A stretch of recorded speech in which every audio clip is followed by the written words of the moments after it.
നമസ്കാരം. കേരളം നാളെ ബൂത്തിലേക്ക്.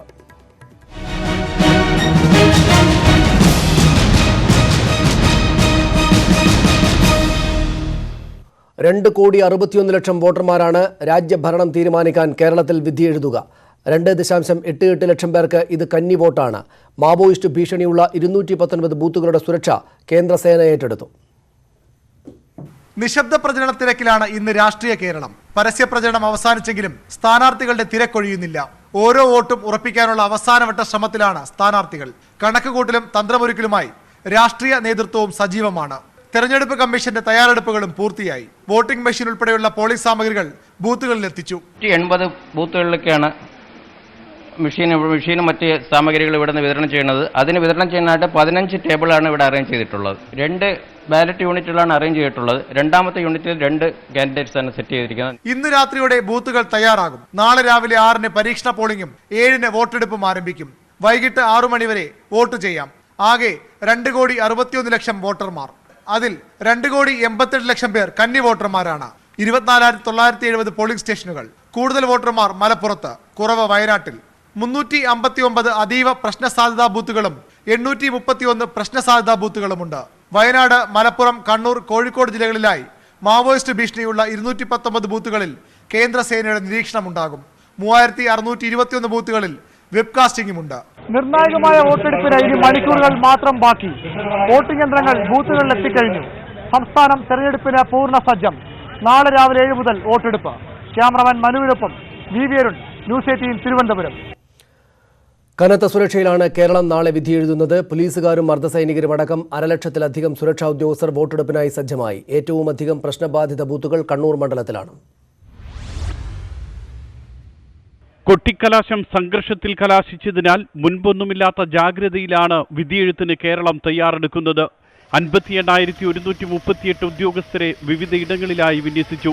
ഇതിൽ 3,500 പേർ വനിതാ പോലീസുകാരാണ്. 240 ഡിവൈഎസ്പിമാർക്കാണ് സുരക്ഷാ ചുമതല വീതിച്ച് നൽകിയത്. കർണാടകവും തമിഴ്നാടും അടക്കം അയൽ സംസ്ഥാനങ്ങളിൽ നിന്ന് പോലീസുകാർ സുരക്ഷയ്ക്കായെത്തി. സംസ്ഥാനത്ത് ഏറ്റവും അധികം പ്രശ്നബാധിത ബൂത്തുകളുള്ളത് കണ്ണൂരിലാണ്. ഇവിടെ സേന റൂട്ട് മാർച്ച് നടത്തി. കണ്ണൂരിൽ ആകെയുള്ള 1,857 പോളിംഗ് സ്റ്റേഷനുകളിൽ 1,454 എണ്ണം പ്രശ്നബാധിത ബൂത്തുകളാണ്. ഇതിൽ തന്നെ 375 അതീവ ജാഗ്രതയുണ്ട്. തമിഴ്നാട്ടിൽ നിന്ന് 2000 പോലീസുകാർ, കർണാടകത്തിൽ നിന്ന് 1000 പോലീസുകാർ എന്നിവരെ വിന്യസിച്ചു കഴിഞ്ഞു. പ്രശ്നബാധിതയുള്ള മേഖലകളിൽ ഡെപ്യൂട്ടി തഹസിൽദാരുടെ റാങ്കിലുള്ള ഉദ്യോഗസ്ഥന്റെ നേതൃത്വത്തിലാണ് മേൽനോട്ടം. വീഡിയോ പകർത്താനുള്ള സംവിധാനവും ഏർപ്പെടുത്തിയിട്ടുണ്ട്. വോട്ടർമാർക്ക് നിർഭയമായി സമ്മതിദാനാവകാശം രേഖപ്പെടുത്താൻ കനത്ത സുരക്ഷയാണ് കണ്ണൂരിലെങ്ങും ഒരുക്കിയിരിക്കുന്നത്. ക്യാമറാമാൻ സുമേഷ് മൊറാഴയ്ക്കൊപ്പം അശ്വിൻ വല്ലത്ത്, ന്യൂസ് 18. കേരളം ബൂത്തിലെത്താൻ 16 മണിക്കൂർ മാത്രം ശേഷിക്കെ തികഞ്ഞ ആത്മവിശ്വാസത്തിലാണ് എല്ലാ സ്ഥാനാർത്ഥികളും. പ്രതികരണങ്ങൾ കാണാം. ഞാൻ വലിയ ആത്മവിശ്വാസത്തോട് പറയുന്നു, വിജയം നമ്മളുടെ ആയിരിക്കും. കഴിഞ്ഞ തവണയും കാലത്ത് വലിയ ഭൂരിപക്ഷം ഉണ്ടാവും.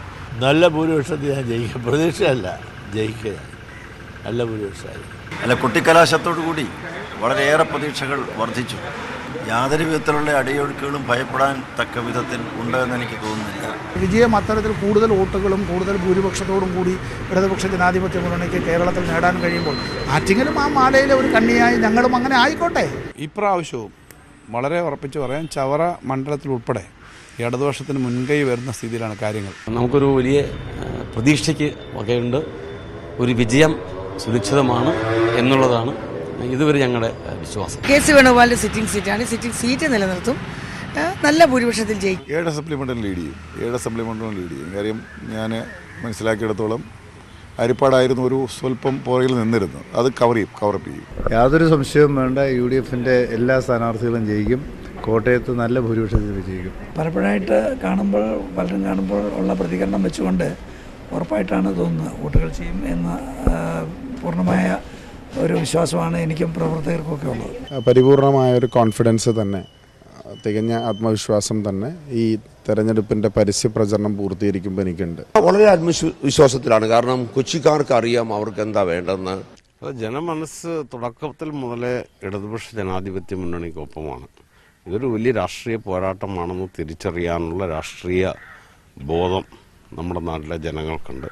നിഷ്പക്ഷമതികളുടെ വോട്ടായിരിക്കും എൻ്റെ മാർജിൻ. എന്നേ എനിക്ക് പറയാൻ പറ്റും.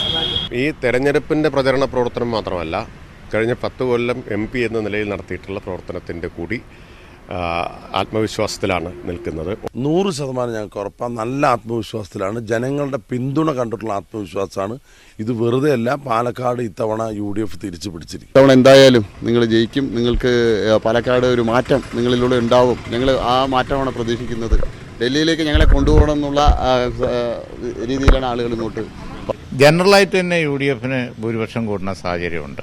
ആ കൂടുതൽ മലപ്പുറത്തും ഉണ്ടാവും. ഉപതെരഞ്ഞെടുപ്പിനേക്കാൾ കൂടുതൽ ഭൂരിപക്ഷം ഉണ്ടാവാനുള്ള സാധ്യതയാണ് പ്രവർത്തകന്മാർ പറയുന്നത്. ഈ മലപ്പുറം മണ്ഡലത്തിൽ എവിടെ നടന്ന കലാശക്കൊട്ടായാലും എല്ലാത്തിലും മേൽക്കൈ ഇടതുപക്ഷം നേടിയിട്ടുണ്ട്. അത് മാനസികമായി ഇടതുപക്ഷത്തിൻ്റെ ഒരു വിജയം മലപ്പുറം അംഗീകരിച്ച് കഴിഞ്ഞിട്ടുണ്ട്. പോളിംഗ് കഴിഞ്ഞാൽ, കൗണ്ടിങ് കഴിഞ്ഞാൽ പ്രദീപ് കുമാർ MLA തുടരും, MK രാഘവൻ MP തുടരും. നല്ല വിജയപ്രതീക്ഷയാണ്. വിജയം സുനിശ്ചിതം എന്ന നിലയിൽ തന്നെയാണ് കാര്യങ്ങൾ ഇപ്പോൾ വന്നു ചേർന്നിരിക്കുന്നത്. തുടക്കം മുതലേ നല്ല പ്രതീക്ഷയിൽ തന്നെയാണ് ഞങ്ങൾ മുമ്പോട്ട് വന്നത്. ഇപ്പോൾ അവസാനമാകുമ്പോഴേക്കും എല്ലാ നിലയിലും പ്രവർത്തനത്തിൽ എല്ലാ മേഖലയിലും ഞങ്ങൾക്ക് മേധാവിത്വം പുലർത്താനായിട്ടുണ്ട്. UDFന് നല്ല ആത്മവിശ്വാസമാണ്. നല്ല ഭൂരിപക്ഷത്തിന് ജയിക്കുന്നതാണ്. 25,000-നും 60,000 ഇടയ്ക്ക് വോട്ടിന് ജയിക്കുന്നതാണ് ഇപ്പോഴത്തെ ഒരു അസസ്മെന്റ്. ഇവിടെ ഇടതുപക്ഷ ജനാധിപത്യ മുന്നണി നല്ല ഭൂരിപക്ഷത്തോടെ വടകര മണ്ഡലം ജയിക്കും എന്ന കാര്യം ഉറപ്പാണ്.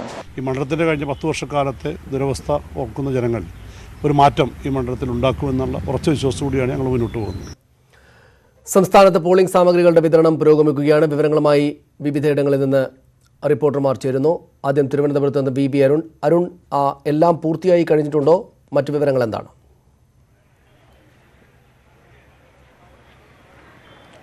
സനീഷ, തെക്കൻ കേരളത്തിൽ വോട്ടിംഗ് സാമഗ്രികളുടെ വിതരണം പുരോഗമിക്കുന്നു. വൈകിട്ട് 3 മണിയോടുകൂടി ഇത് പൂർത്തിയാകുമെന്നാണ് പ്രതീക്ഷിക്കപ്പെടുന്നത്.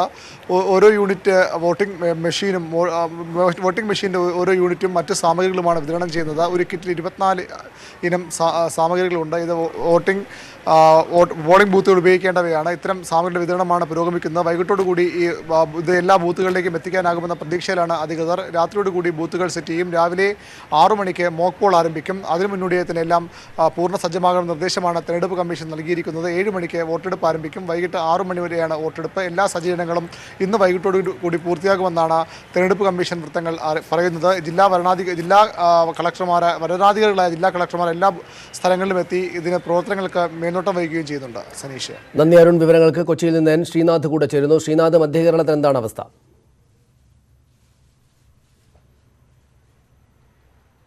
കേരളത്തിലും ഇതേപോലെ പോളിംഗ് സാമഗ്രികളുടെ വിതരണം ഏതാണ്ട് പൂർത്തിയായി കഴിഞ്ഞിരിക്കുന്നു. ഞാനിപ്പോൾ നിൽക്കുന്നത് എറണാകുളം പാർലമെന്റ് മണ്ഡലത്തിലെ പോളിംഗ് വിതരണ കേന്ദ്രത്തിലാണ്. ഇവിടെ ഏതാണ്ട് എല്ലാ സാമഗ്രികളും വിതരണം ചെയ്ത് കഴിഞ്ഞിരിക്കുന്നു. അതേപോലെ ചാലക്കുടിയിലും ഇതേപോലെ പോളിംഗ് സാമഗ്രികളുടെ വിതരണം പൂർത്തിയായി കഴിഞ്ഞിരിക്കുന്നു. എറണാകുളത്തെ 1108 പോളിംഗ് സ്റ്റേഷനുകളാണുള്ളത്. ചാലക്കുടിയിൽ 1182 പോളിംഗ് സ്റ്റേഷനുകളുണ്ട്. ഏതാണ്ട് 2934 കൺട്രോളിംഗ് യൂണിറ്റുകളാണ് ഇവിടെ നിന്ന് വിതരണം ചെയ്തിരിക്കുന്നത്. ഈ വിതരണം എല്ലാം എണ്ണം തിട്ടപ്പെടുത്തി ഏറ്റുവാങ്ങി പോയി കഴിഞ്ഞിരിക്കുന്നു. അതേപോലെ കനത്ത സുരക്ഷാ സംവിധാനവും ഇത്തവണ ഒരുക്കിയിട്ടുണ്ട്. 4179 പേരടങ്ങുന്ന പോലീസ് സേനയെ സുരക്ഷയ്ക്കായി നിയോഗിച്ചിട്ടുണ്ട്. ഇതിന് പുറമെ ഹോം ഗാർഡുകൾ, സ്പെഷ്യൽ പോലീസ് ഓഫീസർമാരുടെ സേവനവും വിനിയോഗിച്ചിട്ടുണ്ട്. കേന്ദ്ര സേനയുടെ സേവനവും ഇത്തവണ വിനിയോഗിക്കുന്നുണ്ട്. അതുകൊണ്ട് ശ്രീനാഥ് വിവരങ്ങൾക്ക്. മറ്റു വാർത്തകളിലേക്ക്. ഒളിക്യാമറ വിവാദത്തിൽ MK രാഘവനെതിരെ കേസെടുത്തു. അഴിമതി നിരോധന നിയമപ്രകാരം കോഴിക്കോട് നടക്കാവ് പോലീസാണ് കേസെടുത്തത്. കേസെടുക്കാം എന്ന ഡയറക്ടർ ജനറൽ ഓഫ് പ്രോസിക്യൂഷന്റെ നിയമോപദേശത്തിന്റെ അടിസ്ഥാനത്തിലാണ് നടപടി. വിവരങ്ങളുമായി മുഹമ്മദ് ഷഹീദ് ചേരുന്നു കോഴിക്കോട് നിന്ന്. ഷഹീദ്, വിശദാംശങ്ങൾ എന്താണ്?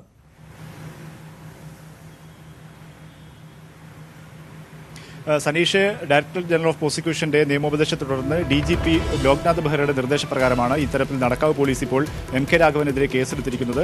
പ്രധാനമായും ജനപ്രാതിനിധ്യ നിയമത്തിൽ അഴിമതി നിരോധന നിയമപ്രകാരമാണ് കേസെടുത്തിട്ടുള്ളത്. അതിന് നടപടിക്രമങ്ങൾ ഇപ്പോൾ പുരോഗമിച്ചുകൊണ്ടിരിക്കുകയാണ്. നേരത്തെ MK രാഘവൻ നൽകിയ മൊഴിയും പ്രാഥമിക അന്വേഷണം നടത്തിയപ്പോൾ പോലീസിന് ലഭ്യമായ വിവരങ്ങൾ തമ്മിൽ വൈരുദ്ധ്യമുണ്ടെന്ന് കണ്ടെത്തിയിട്ടുണ്ട്. പ്രത്യേകിച്ചും MK രാഘവൻ ചൂണ്ടിക്കാണിച്ചത് തനിക്കെതിരെയുള്ള ഗൂഢാലോചന, CPM ഗൂഢാലോചന നടത്തി എന്നുള്ളതായിരുന്നു. പക്ഷേ ഈ ഗൂഢാലോചന തങ്ങൾക്ക് കണ്ടെത്താൻ കഴിഞ്ഞ, അല്ലെങ്കിൽ ഗൂഢാലോചന എന്ന വാദം പോലീസ് തള്ളുകയും ചെയ്തിരിക്കുന്ന സാഹചര്യമുണ്ട്. പ്രാഥമിക അന്വേഷണത്തിൽ ഇതിൽ മൊഴിയിലും പിടിച്ചെടുത്ത വീഡിയോയിലും വൈരുദ്ധ്യമുണ്ടെന്ന് കണ്ടെത്തിയതിനെ തുടർന്നാണ് ഇത്തരത്തിലൊരു കേസ് രജിസ്റ്റർ ചെയ്യാൻ പോലീസ് ഇപ്പോൾ തീരുമാനിച്ചിരിക്കുന്നത്. നടക്കാവ് പോലീസ് കേസ് രജിസ്റ്റർ ചെയ്തു കഴിഞ്ഞു. തുടർ നടപടിയിലേക്ക് പോലീസ് ഇപ്പോൾ കടക്കാൻ പോവുകയാണ്. സനീഷ്, നന്ദി ഷഹീദ് വിവരങ്ങൾക്ക്.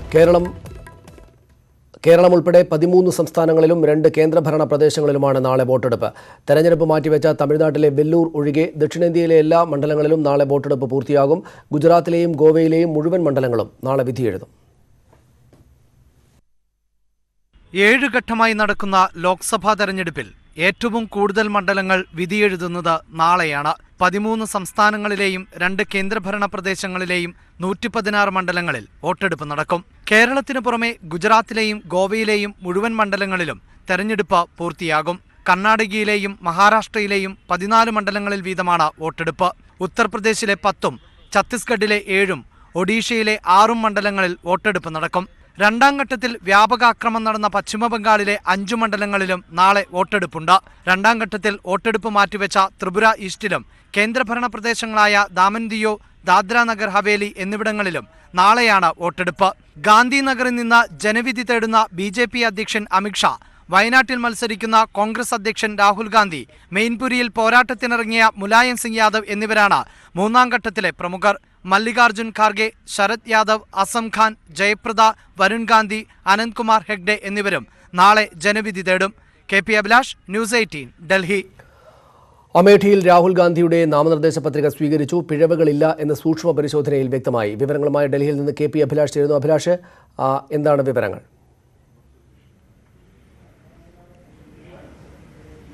സനീഷ, അമേഠിയിൽ രാഹുൽ ഗാന്ധിക്കെതിരെ മത്സരിക്കുന്ന സ്വതന്ത്ര സ്ഥാനാർത്ഥി ധ്രുവ്ലാലിന്റെ പരാതിയെ തുടർന്നായിരുന്നു സൂക്ഷ്മ പരിശോധന ഇന്നത്തേക്ക് മാറ്റിവെച്ചത്. രാഹുൽ ഗാന്ധി സമർപ്പിച്ച സത്യവാങ്മൂലത്തിൽ ഗുരുതരമായ പിഴവുകളുണ്ട് എന്നായിരുന്നു ധ്രുവ്ലാലിന്റെ ആരോപണം. പ്രത്യേകിച്ച് ബ്രിട്ടനിലെ വസ്തുവകകളുമായി ബന്ധപ്പെടുത്തി രാഹുൽ ഗാന്ധി നൽകിയിട്ടുള്ള വിശദാംശങ്ങളിൽ രാഹുൽ ബ്രിട്ടീഷ് പൗരത്വമുള്ള ആളാണ് എന്ന് വ്യക്തമാക്കിയിട്ടുണ്ട് എന്നായിരുന്നു ആരോപണം.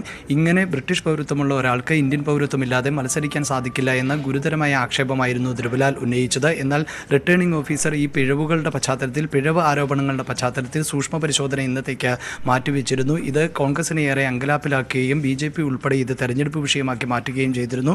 എന്നാൽ ഇപ്പോൾ വലിയ ആശ്വാസകരമാകുന്ന വാർത്തയാണ് കോൺഗ്രസിനെ സംബന്ധിച്ച് പുറത്തു വരുന്നത്. ഇത്തരത്തിൽ ഒരു പിഴവുകളുമില്ല, രേഖകളിൽ ഏതെങ്കിലും തരത്തിലുള്ള സാങ്കേതികമായ തകരാറുകളില്ല, ഇന്ത്യൻ പൗരത്വമുള്ള ആളാണ് രാഹുൽ ഗാന്ധി എന്ന് റിട്ടേണിംഗ് ഓഫീസർക്ക് വ്യക്തമായിരിക്കുന്നു. ഇതിന്റെ അടിസ്ഥാനത്തിലാണ് ഇപ്പോൾ സൂക്ഷ്മ പരിശോധനയ്ക്ക് ശേഷം അമേഠിയിൽ സമർപ്പിച്ചിട്ടുള്ള പത്രിക സ്വീകരിച്ചത്. നന്ദി അഭിലാഷ് വിവരങ്ങൾക്ക്.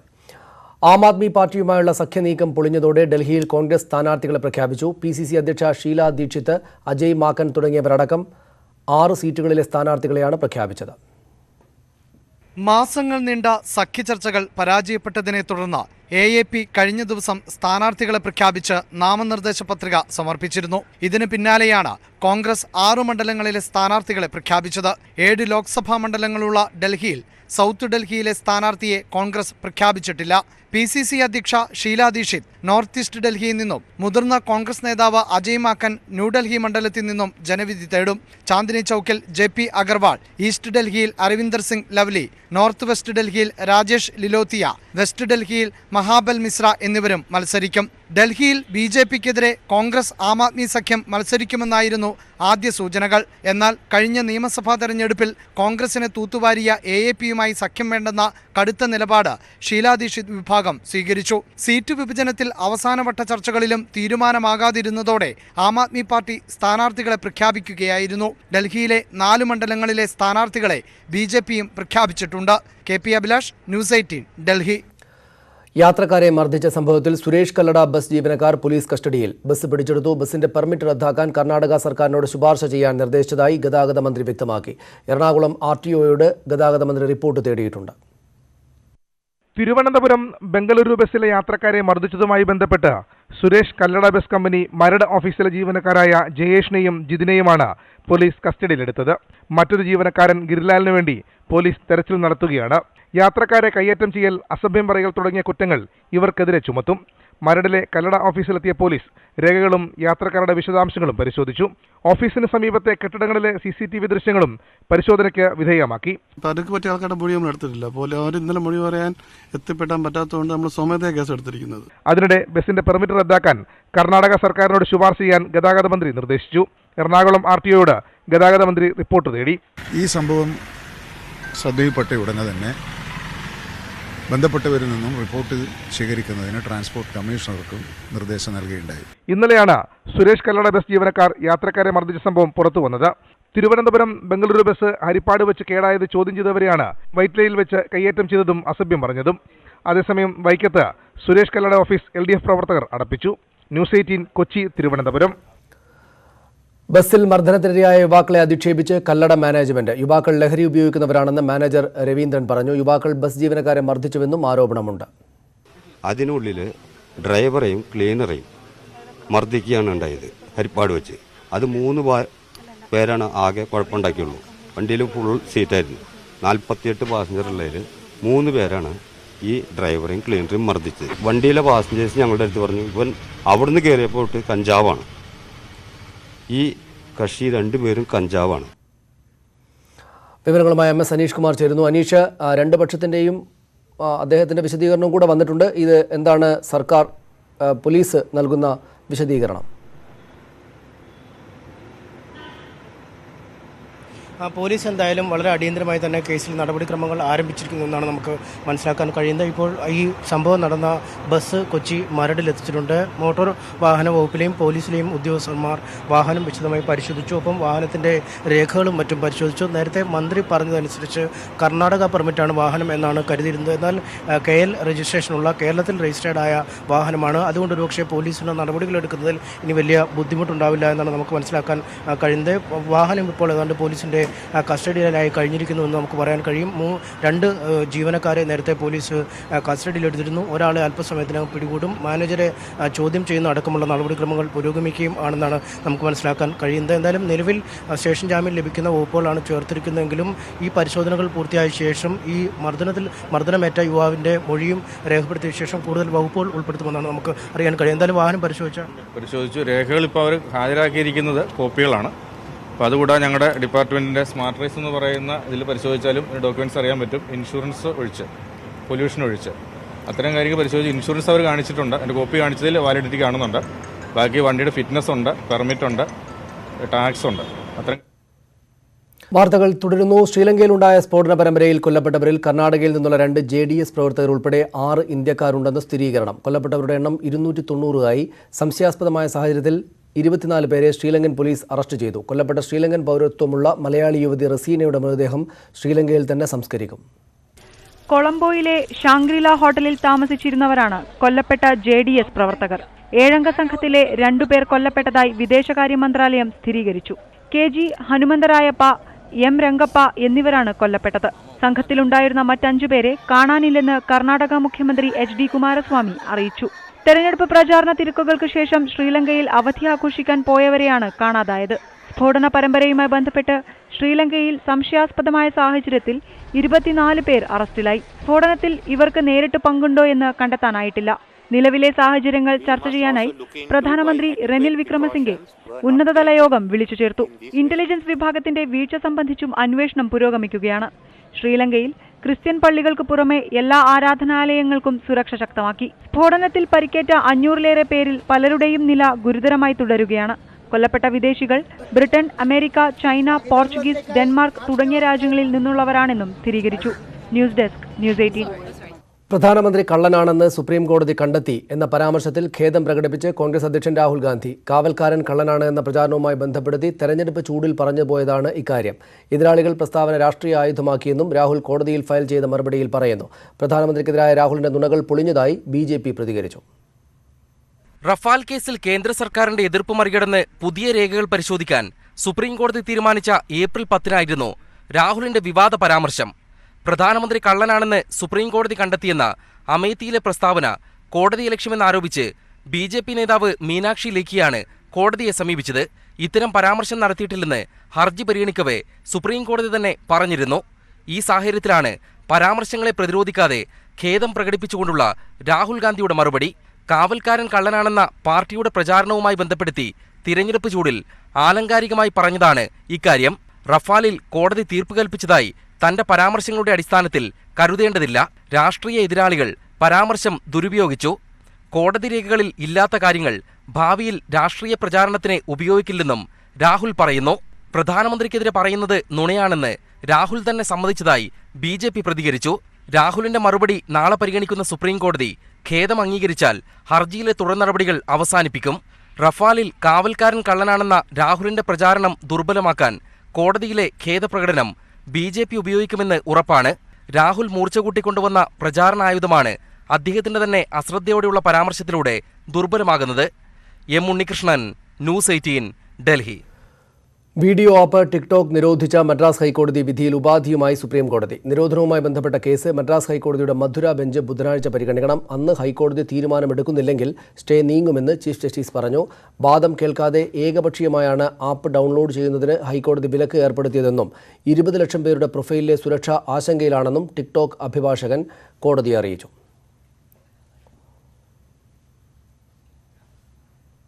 കൂടുതൽ തെരഞ്ഞെടുപ്പ് വാർത്തകളിലേക്ക്.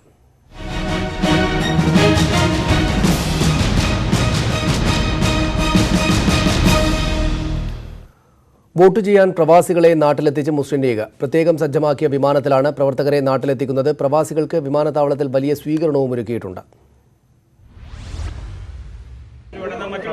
മുസ്ലിം ലീഗിന്റെ പ്രവാസി സംഘടനയായ KMCC-യാണ് പ്രവർത്തകരെ നാട്ടിലെത്തിക്കുന്നത്. വന്നു പോകുന്നതിന് ആവശ്യമായ ചെലവ് വഹിക്കുന്നതും സംഘടന തന്നെ. ശക്തമായ മത്സരം നടക്കുന്ന പൊന്നാനിയിലും വടകര മണ്ഡലത്തിലെയും വോട്ടർമാരെയാണ് നാട്ടിലെത്തിച്ചത്. കരിപ്പൂർ വഴി എത്തിയവരെ സ്വീകരിക്കാൻ പത്മജ വേണുഗോപാൽ ഉൾപ്പെടെയുള്ളവർ എത്തിയിരുന്നു. ഇതിപ്പോൾ ഇലക്ഷന് വേണ്ടിയിട്ട് വരുന്നതാണ്. ഒരു 175 ആളുകളുണ്ട്. അതിൽ എനിക്ക് തോന്നുന്നു ഒരു 80% വടകരയ്ക്കുള്ള ആളുകളാണ് കൂടുതലും. പെട്ടികളിൽ സ്ഥാനാർത്ഥികളുടെ പോസ്റ്ററുകൾ പതിച്ചും പ്രത്യേക തൊപ്പി ധരിച്ചുമാണ് വിമാനത്താവളത്തിന് പുറത്തേക്ക് പ്രവാസികൾ എത്തിയത്. അജ്മാൻ KMCC മുൻകൈ എടുത്താണ് 150 പേരെ കൊണ്ടുവന്നത്. നാട്ടിലുള്ള ഈ നടന്നുകൊണ്ടിരിക്കുന്ന ഫാസിസ്റ്റ് ഭരണത്തെ അവസാനിപ്പിക്കാൻ വേണ്ടി പ്രവാസികളെ അതിർത്ത മതത്തിനടിസ്ഥാനത്തിലാണ് ഞങ്ങൾ സ്വയം ടിക്കറ്റ് എടുത്ത് എല്ലാവരും പ്രത്യേകം താല്പര്യപ്പെട്ട് ഇന്ന് ഇവിടത്തേക്ക് വന്നത്. ഇത് വീട്ടിലേക്കുള്ള വരവല്ല, ബൂത്തിലേക്കുള്ള വരവാണെന്ന് പ്രവാസികൾ. ഏറ്റവും കരുത്തനായ പ്രധാനമന്ത്രി രാഹുലിന്റെ കൈകളിൽ ഇന്ത്യയെ ഏൽപ്പിക്കാനും ഇന്ത്യയെ വീണ്ടെടുക്കാനും കൂടിയാണ് നമ്മളിവിടെ വന്നത്. ഇഞ്ചോടിഞ്ച് പോരാട്ടം നടക്കുന്ന മലബാറിലെ മണ്ഡലങ്ങളിൽ പരമാവധി പ്രവാസികളെ നാട്ടിലെത്തിച്ച് വോട്ട് ചെയ്യിക്കാനുള്ള ശ്രമത്തിലാണ് KMCC. കരിപ്പൂർ എയർപോർട്ടിൽ നിന്നും ക്യാമറമാൻ ടിങ്കു രാജശേഖരനൊപ്പം സനോജ് സുരേന്ദ്രൻ, ന്യൂസ് 18. തൃശൂരിലെ BJP സ്ഥാനാർത്ഥി സുരേഷ് ഗോപി നടൻ മോഹൻലാലിനെ കൊച്ചിയിലെ വീട്ടിലെത്തി കണ്ടു. സന്ദർശനം വ്യക്തിപരമാണ് എന്നായിരുന്നു ഇരുവരുടെയും പ്രതികരണം. നിശബ്ദ പ്രചാരണത്തിന്റെ ഇടവേളയിലാണ് സുരേഷ് ഗോപി മോഹൻലാലിന്റെ അനുഗ്രഹം തേടി എത്തിയത്. ഇരുവരും അരമണിക്കൂറോളം സംസാരിച്ചു. മോഹൻലാലിന്റെ അമ്മയെയും സുരേഷ് ഗോപി കണ്ടു. സിനിമാ ലോകത്ത് എത്തിയ കാലം മുതൽ മോഹൻലാലുമായി ആത്മബന്ധമുണ്ടെന്ന് സുരേഷ് ഗോപി പറഞ്ഞു. എൻ്റെ സിനിമാ ജീവിതം തുടങ്ങുന്ന കാലത്ത് ഒരു സൂപ്പർ താരം എന്നെ കൊണ്ടു നടന്നു. രാജാവിൻ്റെ മകൻ എന്ന് പറയുന്ന സിനിമയിൽ അഭിനയിക്കുമ്പോൾ മിക്കവാറും ദിവസങ്ങളിൽ ലാലിൻ്റെ മുറിയിൽ ലാൽ എന്നെ കെട്ടിപ്പിടിച്ചാണ് കിടന്നിട്ടുള്ളത്. ആ മുഹൂർത്തം തുടങ്ങി ഇങ്ങോട്ടുള്ള ബന്ധം. അപ്പോൾ എൻ്റെ ജീവിതത്തിൽ ആദ്യമായിട്ട് സംഭവിക്കുന്ന ഒരു മുഹൂർത്തത്തിന് ലാലിൻ്റെ അനുഗ്രഹവും എനിക്ക് അനിവാര്യമാണ്. ആദ്യമായി സംവിധാനം ചെയ്യുന്ന സിനിമ ഈ വർഷം അവസാനത്തോടെ ഉണ്ടാകുമെന്നും മോഹൻലാൽ പറഞ്ഞു. ന്യൂസ് 18 കൊച്ചി. വയനാട്ടിൽ വീണ്ടും ഭൂസമരം. CPML അനുഭവമുള്ള അഖിലേന്ത്യാ ക്രാന്തികാരി കിസാൻ സഭ, ആദിവാസി ഭാരത് സഭ എന്നിവരുടെ നേതൃത്വത്തിലാണ് ഭൂസമരം. ബത്തേരി താലൂക്കിലെ നെന്മേനി മേഖലയിലാണ് കുടിൽകെട്ടി സമരം തുടങ്ങിയത്. ഭൂസമര സമിതിയുടെ നേതൃത്വത്തിൽ ആദിവാസികൾ അടക്കമുള്ളവരും ഭൂരഹിതരായ കർഷക തൊഴിലാളികളുമാണ് ഭൂമി കയ്യേറി സമരം തുടങ്ങിയത്. നെന്മേനി തൊവരി HML എസ്റ്റേറ്റിനോട് ചേർന്ന നിക്ഷിപ്ത വനഭൂമിയിലാണ് ഭൂസമരം. HMLന്റെ ഒഴിഞ്ഞുകിടക്കുന്ന 2 ക്വാർട്ടേഴ്സുകളിലും സമരക്കാർ കയ്യേറി. ഭൂരഹിതർക്ക് ഭൂമി നൽകാതെ ഹാരിസൺ കമ്പനിക്ക് വേണ്ടി സർക്കാരുകൾ ഒത്തുകളിക്കുകയാണെന്ന് സമരക്കാർ പറഞ്ഞു. കാർഷിക മേഖല ആഗോളീകരണ നയങ്ങളുടെ ഭാഗമായി ഭൂമി കൈവശം വെക്കുന്ന കർഷകർക്ക് വരെ പ്രയാസങ്ങൾ അനുഭവപ്പെടുമ്പോൾ ഏറ്റവും അടിസ്ഥാന വിഭാഗത്തിൽപ്പെട്ട ഭൂരഹിതരായ ഈ കർഷക വിഭാഗങ്ങളുടെ ഭൂരാഹിത്യത്തിന്റെ പ്രശ്നം ആരും മിണ്ടുന്നില്ല. ആദിവാസികളുടെ വോട്ടും ആദിവാസികളുടെ പ്രകടനത്തിലേക്ക് അണിനിരത്താൻ വേണ്ടി ശ്രമിക്കുന്ന രാഷ്ട്രീയ പ്രസ്ഥാനങ്ങൾ ഈ ആദിവാസികളുടെ ദാരുണമായ അവസ്ഥയോട് മുഖം തിരിച്ചു നിൽക്കുകയാണ് ചെയ്യുന്നത്. ഇത് അനീതിയാണ്. 1970-ൽ അച്യുതമേനോൻ സർക്കാർ ഹാരിസൺ മലയാളത്തിൽ നിന്നും പിടിച്ചെടുത്ത 106 ഹെക്ടർ ഭൂമി ഭൂരഹിതർക്ക് വിതരണം ചെയ്യുമെന്ന് പറഞ്ഞിരുന്നു. എന്നാൽ ഹാരിസൺ മലയാളം ലിമിറ്റഡ് കേസുമായി മുന്നോട്ടു പോയതിനാൽ പതിറ്റാണ്ടുകളായി ഭൂവിതരണം നടന്നില്ല. എസ്റ്റേറ്റ് ബംഗ്ലാവിലേക്കുള്ള വഴി മരങ്ങൾ മുറിച്ചിട്ട് സമരക്കാർ തടഞ്ഞു. മരങ്ങളും മുളയും വെട്ടിയാണ് കുടിൽ കെട്ടുന്നത്. പോലീസും വനം വകുപ്പ് ഉദ്യോഗസ്ഥരും തെരഞ്ഞെടുപ്പ് തിരക്കിലായ അവസരം നോക്കിയാണ് തൊഴിലാളികൾ തോട്ടം കയ്യേറിയത്. ന്യൂസ് 18 വയനാട്. ഇതോടെ ബുള്ളറ്റിൻ പൂർണ്ണമാകുന്നു. നമസ്കാരം.